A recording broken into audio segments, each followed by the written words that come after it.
di mana sabar itu terbagi menjadi 3 bagian. Sabar ketika menjalankan ketaatan, sabar ketika menjauhi kemaksiatan, dan sabar ketika menghadapi qada dan qadar.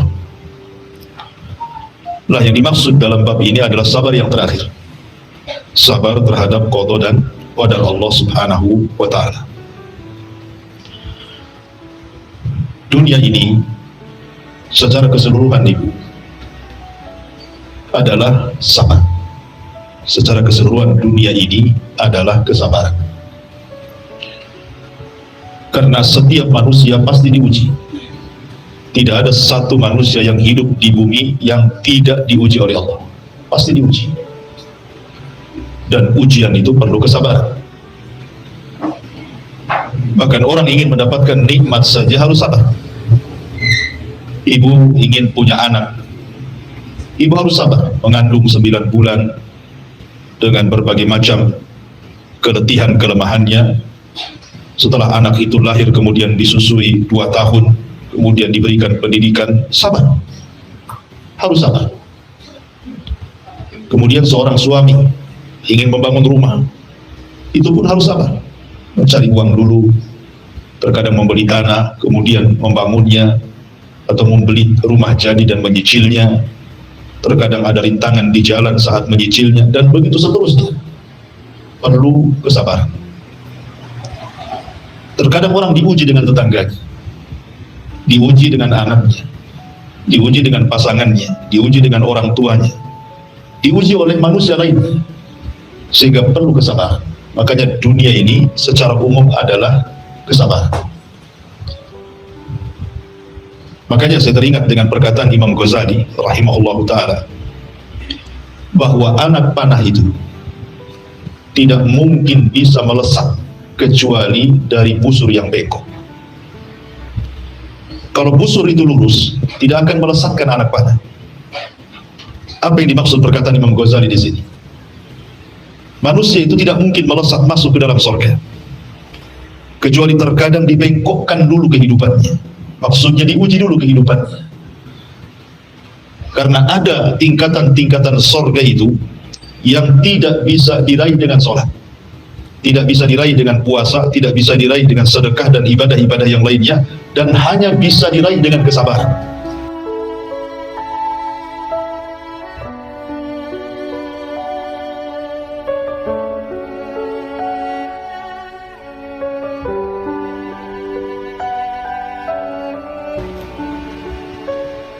Makanya kenapa kemudian sabar ini tingkatan ibadah yang paling tinggi, karena juga pahalanya tanpa batas.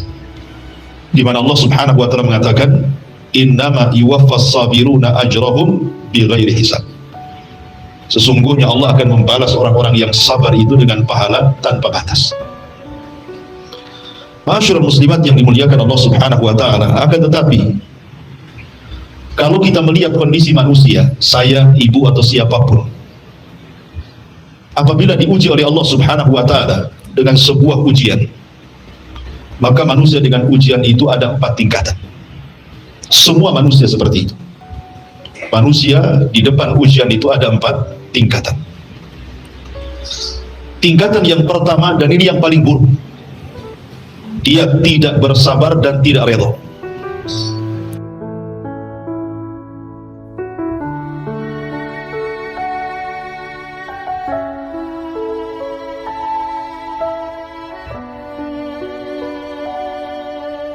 Dia tidak bersabar dan tidak redha. Terkadang kemudian dimunculkan dengan kata-kata, dengan celaan, mencela Allah Subhanahu wa ta'ala, mencela manusia, mencela kehidupannya, karena dia tidak sabar dan tidak redha. Sehingga terkadang kemudian mulutnya mengucapkan kalimat-kalimat yang menolak takdir Allah Subhanahu wa ta'ala. Kenapa saya terus yang sakit, kenapa dia tidak? Kenapa saya terus yang bangkrut, kenapa dia tidak? Kenapa anak saya terus yang seperti ini, kenapa anak orang tidak? Dan begitu seterusnya. Ini tingkatan yang pertama. Dan ini seburuk-buruknya manusia, karena telah suudzon kepada Allah Subhanahu wa ta'ala. Orang ini tidak paham bahwa kehidupan kita ini sudah diarahkan oleh Allah Subhanahu wa ta'ala. Allah tahu yang terbaik bagi kita. Kan Allah yang menciptakan kita, Allah yang memberikan rizki kepada kita, dan Allah sudah mengatur kehidupan kita, mulai dari ajalnya, kemudian rizkinya, hidupnya, bahagianya, celakanya, kan sudah diatur. Dan Allah memberikan terbaik kepada kita. Tapi orang ini ketika diuji oleh Allah Subhanahu wa ta'ala yang merupakan jalan hidupnya, dia pun kemudian menolak takdir dan menyalahkan Allah serta ngamuk-ngamuk lisannya. Ini tingkatan yang pertama. Tingkatan yang kedua, dia sabar, tetapi dia tidak redha. Dia sabar, tetapi tidak redha. Maksudnya, dia diam saja.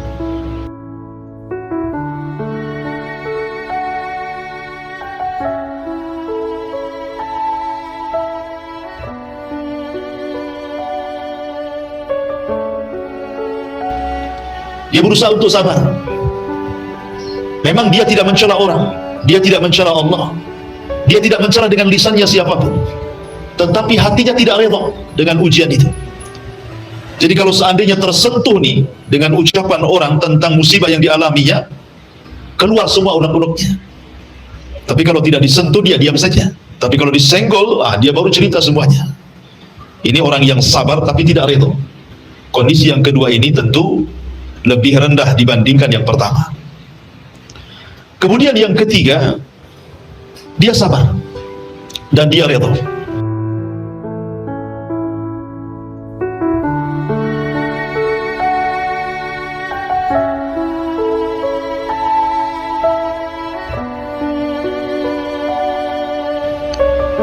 Dan ini adalah orang yang paling baik.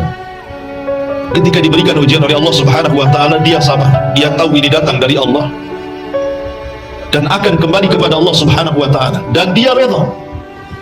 Hatinya ikhlas dengan musibah yang Allah timpakan kepadanya. Dan tingkatan yang paling tinggi dari yang ketiga ini, bukan hanya sekedar sabar, bukan hanya sekedar redha, tapi dia pun mengucapkan alhamdulillah.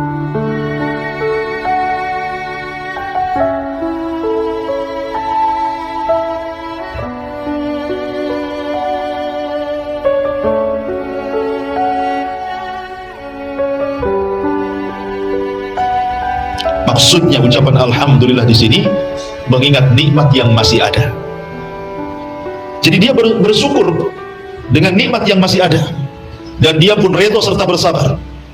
Seperti yang terjadi kepada seorang salaf, seorang tabi'in namanya Urwah ibn Zubair radhiyallahu anhu. Jadi Urwah ini suatu ketika terkena penyakitnya semacam gula, mungkin ya bahasa kitanya diabetes, yang mengakibatkan kakinya harus diamputasi.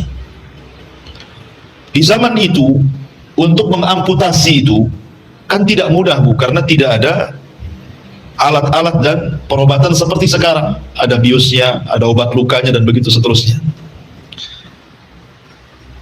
Hanya satu jalan untuk mengurangi rasa sakit dengan cara minum khamar, supaya dia mabuk, kemudian lupa, dan mengurangi rasa sakitnya. Tapi Urwah ini bersabar dengan penyakitnya dan mengatakan, tidak mungkin kau potong kakiku sementara saya mabuk. Bagaimana kalau seandainya aku meninggal dan aku sedang mabuk? Sebaiknya kau potong saat diriku sedang sholat. Subhanallah, lihat. Padahal sebenarnya kalaupun dia minum khamr saat itu, kan tidak ada masalah. Karena kan kondisinya darurat, Bu. Ad-daruratu tubihul mahdurat. Terkadang perkara-perkara yang haram itu dibolehkan saat darurat, kan. Tapi Urwah ini kan tidak mau. Dia tetap mengatakan, bagaimana kalau seandainya kau potong kakiku kemudian aku mati sementara aku sedang mabuk, katanya. Tidak, potonglah, aku sedang sholat. Akhirnya kemudian Urwah pun sholat. Ketika sedang sholat itulah kemudian dia dipotong kakinya, dan dia merasakan juga sakit. Akhirnya dia pingsan. Kemudian setelah pingsan, dia pun siuman. Ketika siuman, tiba-tiba dihabarkan kepadanya salah satu putranya meninggal dunia. Subhanallah, dua musibah berturut-turut. Pertama, kakinya sudah putus. Yang kedua, dihabarkan anaknya meninggal, anak kesayangannya. Tetapi kemudian Urwah hanya mengatakan, Allahumma lakal hamdu, Allahumma lakal hamdu, ya Allah, pujian itu hanya milik. Kemudian dokter ini yang menangani Urwah ini mengatakan, ya Urwah, Kenapa engkau mengatakan seperti itu? Maka Urwah mengatakan, tidakkah kau lihat Allah subhanahu wa ta'ala telah memberikan kepadaku 4 anggota badan dalam badan, 2 tangan dan 2 kaki. Kakiku hilang 1, aku masih memiliki 3 anggota badan. Bukankah aku memiliki 7 putra? Ketika Allah subhanahu wa ta'ala ambil 1, masih ada 6 putra lagi. Allahumma lakal hamdu, ya Allah, hanya kepadamu lah kami memuji. Subhanallah. Inilah tingkatan sabar, tingkatan redha yang diiringi dengan pujian kepada Allah subhanahu wa ta'ala. Itulah tingkatan sabar yang luar biasa. Lah kita tinggal memilih, kalau seandainya kita sedang diuji oleh Allah, kita masuk pada kelompok yang pertama kah, atau yang kedua kah, atau yang ketiga kah, atau yang keempat kah? Wallahu a'lam. Tapi kebanyakan manusia yang keimanannya lemah, biasanya mereka ada pada tingkatan yang pertama. Sudah tidak sabar, tidak redha, lisannya pun mencela Allah dan menolak takdir Allah subhanahu wa ta'ala. Di sini Allah subhanahu wa ta'ala berfirman dalam surah At-Taghabun ayat 11, ma asaba min musibatin illa biidznillah wa man yu'min billahi yahdi qalbah wallahu bikulli syai'in alim. Tidak ada satupun musibah yang menimpa seseorang kecuali dengan izin Allah. Barang siapa beriman kepada Allah, niscaya dia akan memberikan petunjuk kepada hatinya. Allah maha mengetahui segala sesuatu. Al-Qamah, seorang ahli tafsir, mengatakan bahwa ayat ini berbicara tentang seseorang yang ditimpa musibah, lantas dia sadar bahwa musibah itu datang dari Allah, maka dia pun rela dan pasrah serta bersabar kepada Allah subhanahu wa ta'ala. Jadi kalau seandainya ibu mendapatkan musibah dari Allah, kemudian yakin musibah itu adalah datang dari Allah, Allah yang berkehendak kita ini mendapatkan musibah, dan musibah ini sudah dicatat 500 tahun sebelum Allah menciptakan langit dan bumi kepada kita, maka Allah akan berikan hidayah kepada kita, kepada hati kita, sehingga hati kita akan bersabar, akan tenang, dan akan yakin bahwa akan ada kemudahan setelah datangnya kesulitan. Dan itu harus ada keyakinan bahwa inna ma'al usri yusra, bahwa setiap kemudahan, setiap kesulitan itu pasti akan mendatangkan kemudahan.